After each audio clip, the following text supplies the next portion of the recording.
when I first came, I couldn't believe to drive through all that woods. It was in December, and there was like 3 feet of snow. I mean, it was, I said, what if we get stuck? What if we run out of gas? My husband said we're on our own because there's no traffic. So anyway, we go to the house and we settle in, and I'm 8 months pregnant.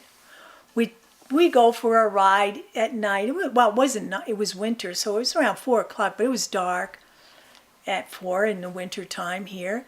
And we take a ride out to one of the roads, and we're just riding around, and my husband saw something, an animal, and he stopped in front of the bridge. It's a small bridge. I mean, it might be, how long? Maybe 6 car lengths long, maybe a little longer than that. And it was dark. It was pitch black. And he got out of the truck and he walked across the bridge to see the tracks in the snow and what animal that was. And he goes, "Oh, it was just whatever it was. I couldn't remember." And he says, "Bring the truck across." I go, "Across that bridge?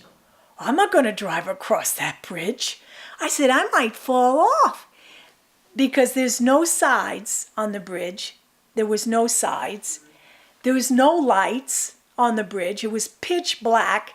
And I thought one of those wheels just might go off. I don't know. I was just so scared to cross that bridge. And he said, "If you want to live here and be happy, you cross that bridge all by yourself with that truck." So I drove across that bridge. And then, yeah, I learned not to be afraid. I cross any bridges now.